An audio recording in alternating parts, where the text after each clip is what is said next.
Olá, meu querido amigo do nosso canal Esporte em Fatos.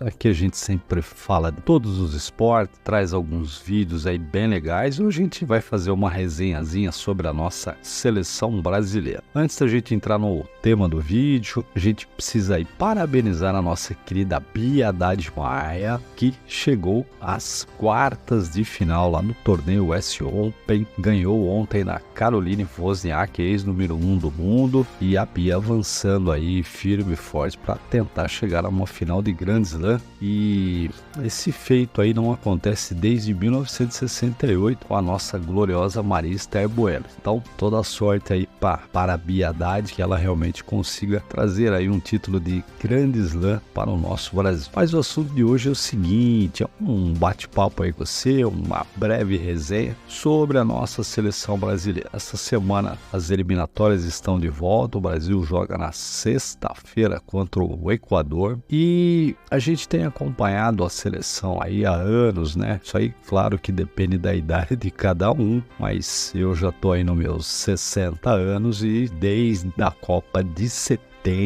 que a gente sempre viu um futebol bonito, um futebol bem jogado, e a gente não tem visto mais. Aliás, há anos a nossa seleção vem aí capengando desde a última taça de 2002, né? Desde o último título em 2002, ou seja, já são 22 anos e até a próxima Copa serão 24, que o Brasil não fatura uma Copa do Mundo. E desde este período a gente não tem visto um grande futebol. Eu coloquei um vídeo aí ontem sobre a seleção de 82, tá aí no card para você, aliás, merece dar uma olhada. E eu vejo que foi a última grande seleção brasileira que de fato jogou um futebol assim maravilhoso. Não levou o torneio, não ganhou a Copa, mas é uma seleção que deixou um legado aí bem forte no que se refere ao nosso futebol, ao futebol brasileiro, que perdeu a essência há muito tempo. Mas aí muita gente vai falar, mas a gente ganhou a Copa de 94, a gente ganhou a Copa de 2002 e ainda fizemos a final de 98 contra a França. Ou seja, durante 3 Copas seguidas o Brasil esteve na final, só que tinha um detalhe. Existia um esquema tático aí um pouquinho pragmático em 94, né? O Brasil foi muito forte ali na questão de defesa e meio de campo.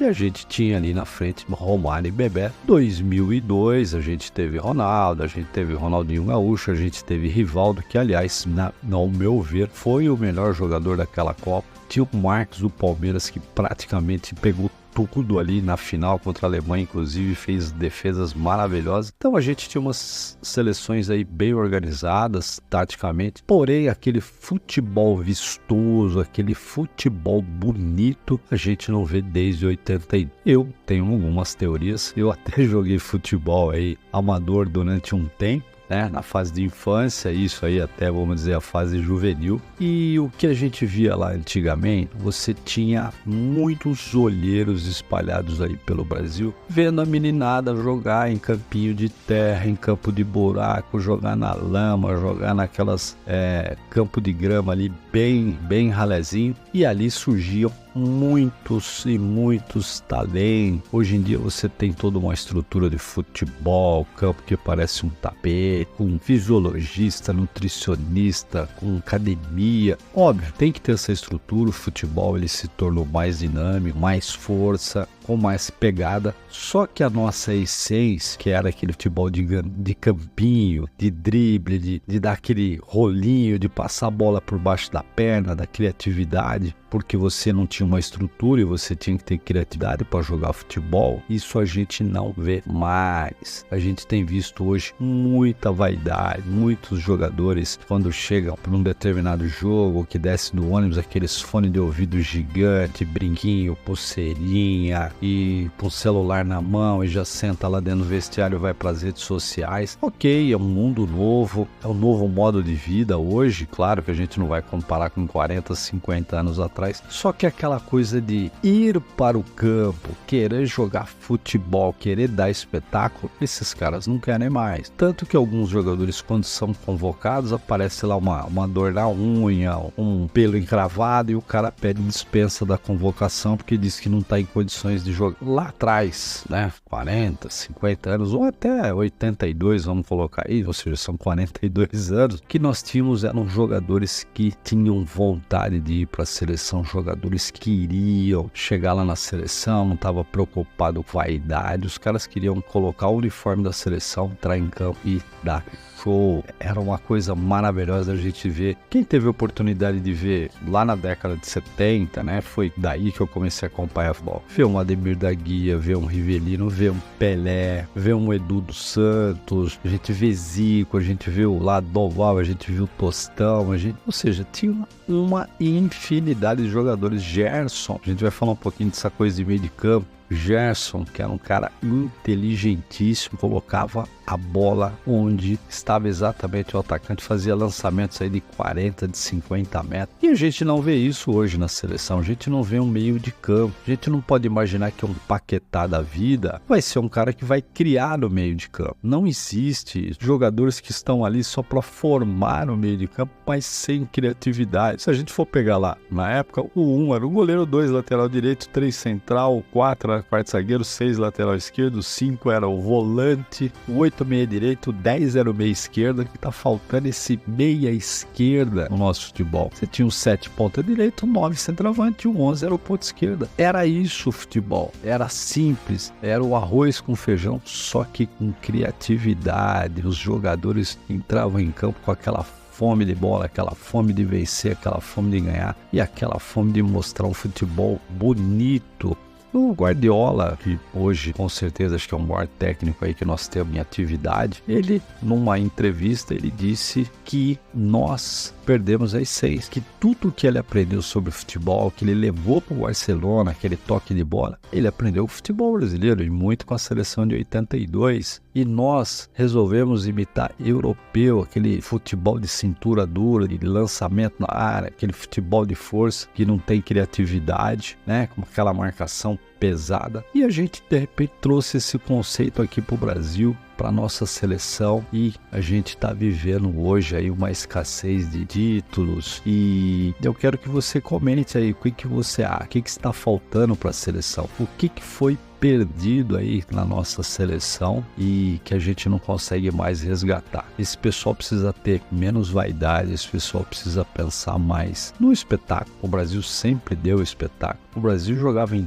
campos aí esburacados nas eliminatórias, campo com torcida quase lá dentro, enfrentava juiz, enfrentava bandeirinha, enfrentava dirigente dentro de campo, e a gente ia pra cima, tomava porrada e tá tudo certo. Hoje o cara toma uma pancadinha, cai ali, rola pra caramba, sente uma dor, já sai do campo, precisa preservar o jogador.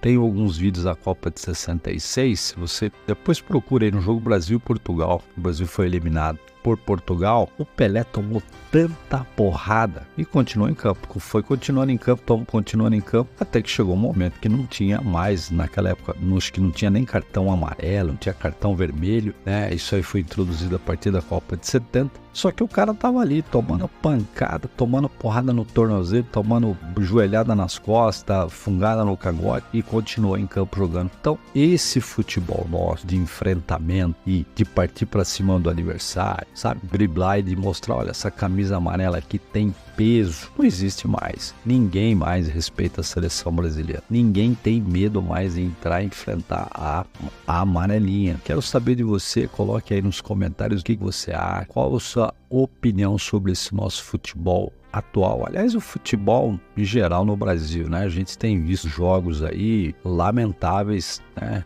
A gente assiste algumas partidas de futebol aí pela televisão que você assiste 15, 20 minutos de jogo, você muda de canal, vai fazer outra coisa, porque não dá, tá muito complicado. Isso porque o Brasil vive uma fase aí de contratações, trazendo muitos jogadores aí de fora, só que tá muito mimimi, muita frescura, é muito oba oba-oba, né? Exigência demais, salários astronômicos e o futebol tá desse tamanho. Então coloque aí o que você acha, o que falta, se a gente traz mais vídeos falando sobre isso e obviamente que a gente gostaria de ver uma seleção jogando de forma unida. Vamos ver o que vai acontecer nesses 2 próximos jogos agora e a gente vai trazer uma resenha aí depois desses 2 jogos aí para fazer uma análise desse pobre futebol que está sendo jogado pela nossa seleção brasileira. O vídeo era esse, espero que você contribua aí com a gente. Se gostar do vídeo, curte, compartilhe com seus amigos. Você que está chegando agora, faça a inscrição no canal, ajude o canal a crescer e a gente vai ter muito mais. Essa semana termina as Paralimpíadas, a gente vai fazer um resumão aí desses atletas maravilhosos que têm abrilhantado aí